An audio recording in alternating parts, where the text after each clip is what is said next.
ल जाम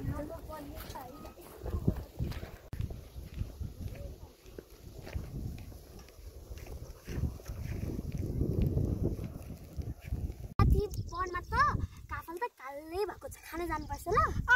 जानुपर्छ छदानी छैन अनि दोस्रो त आमाले जंगल गएको थाहा पाउनु भने मार्नुहुन्छ हे आमाले सोधेर जाने नि दिनुहुन्छ जस्तो लाग्छ तिमीलाई बरु हामी त पहिला घरि सान दिदी हुनुहुन्छ नि उहाँले दिनुहुन्छ भन्नुभएको उहाँले दिएकै खाम्ला बरु माथिसँग त म जाँदिन तिमी जान्छौ र अब हेरौँ न अनि फेरि त्यति दिन्छ एकजनाले हैन ओइ अनि त्यतिले हाम्रो घर परिवारलाई पुग्छ जम्मा कतिजना छ 5 जना छ हाम्रो घरमा अनि 5 जनाले यति देला त त्यो आन्टीले धेरै दिनुहुन्छ होला नि त दियो तिमीलाई ल छोड्देऊ अब यो घाँस पनि आधी बल्ल भएको छ कहिले सकिने होला भने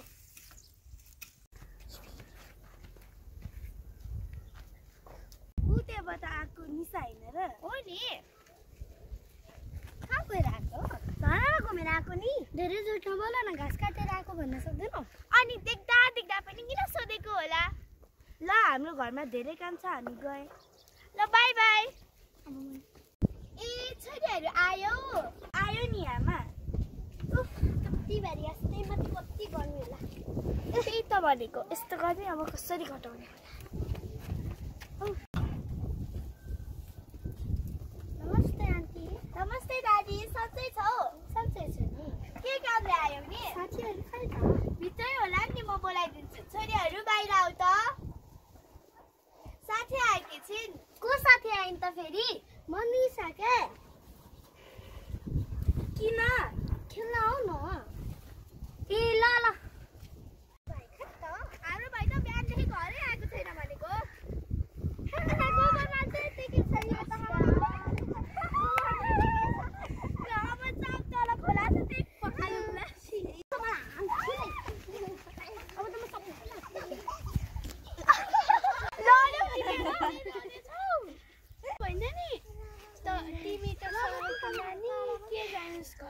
गाउँको बाटो हिँड्न गाउँ त राम्रै छ नि हामी हो नि नानी बाटो यस्तै छ गाउँको अब म पानी खान गए तिमीहरू बस्दै गएर म आउँछु है ल छिटो आउने फेरि भइहाल्छ आयो अनि तिनीहरू दुईजना छोरी चाहिँ खै मम्मी म त आएँ तिनीहरू दुईजना चाहिँ अझै खेल्छु भनेर बसिरहेका छन् भित्र गएँ मलाई कस्तो पानी प्यास लाग्छ बाहिर हुँदैन है मलाई त हिँड्दा आएन त हामी पनि घर जाउँ यस्तो ढिलो भएपछि आमाले मार्नुहुन्छ हामीलाई अब त आज त साह्रै ढिला भयो आमाले हामीलाई मार्छ घर जान पनि कस्तो डर लागिरहेछ के भन्नु आज तिनीहरूलाई गर्छु घर पुग्न त दे तिनीहरूलाई दिउँसभरि खेलेछ बिहानभरि खेलेछ आज तिनीहरू आयो भने त म त छुट्दै छोड्दिनँ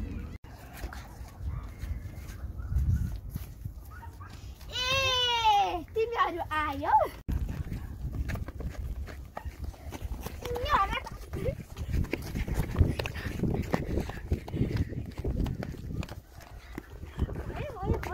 यिनी केटीहरूले नि मलाई त दुःखै दिने भयो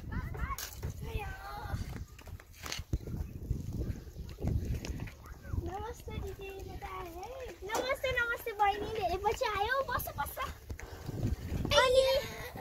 राम्ररी बस्छ फेरि लड्यो अनि धेरै पछि आयो त किन नआएको एकचोटि त काममा बिजी भएर आउनै सक्दिनँ दिदी अनि त तिम्रो छोरा त देख्दैन त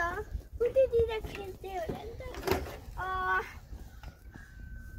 अनि के छ त तिम्रो हाल खबर मेरो त ठिक छ हजुरको चाहिँ के छ र मेरो नि ठिकै छ ए नानी त खै त त्यही भित्र होला नि छोरीहरू बाहिर आउ त आन्टी आउनु भएको छ हुन्छ आमा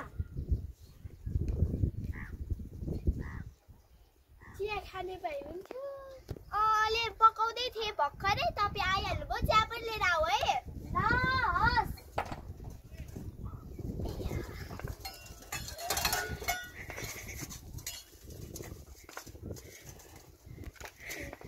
चिया मिठो छ यिनीहरूले भने मिठो चिया पकाउँछन् कि त्यही भएर म कहिले चिया पकाउँदिन। ए भित्र के घन्टा गर्नु भयो त को बिरालो हो जस्तो छ त हैन राधिका छ भित्र ए राधिका अनि तपाईको छोरा चाहिँ कता यता उठ्दै खै गए पनि देख्दिन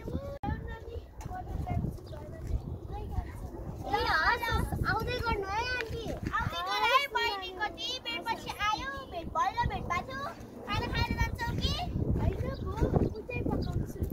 ल आउँदै जानु है हस् यति भाडा मान्छौ है दिदी ल भाडा माझौ अनि राधिकालाई पनि नआऊ है भित्र एउटै छिटो ल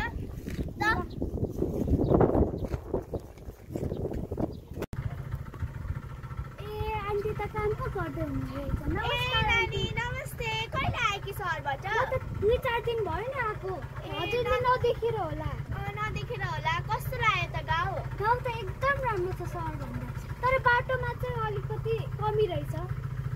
यो गाउँ पनि कहाँ विकसित छ नानी विकसित छ र नानी सहर जस्तो यस्तै हो अब गाउँ त ल पानी खाएर जान्छौ र ए होइन आन्टी म त हजुरलाई भेट्न मात्रै आएको थिएँ यो आन्टी यही बस्नुहुन्छ के ए उहाँलाई त मैले चिनेको छु नि नमस्ते आन्टी तिमी कति छोरी रे हाम्रै गाउँकी हो हुन त सहरबाट आथे ए सहरबाट आके हो कहिले आयो त मैले त दुई चार दिन भइसक्यो नि आएको त ए पढाइ सकेर घुम्न आएको हो हजुरले त काम गर्दै हुनु रहेछ मैले गएँ ल दिदी हजुरको भाइ त त्यहाँ दौडाएको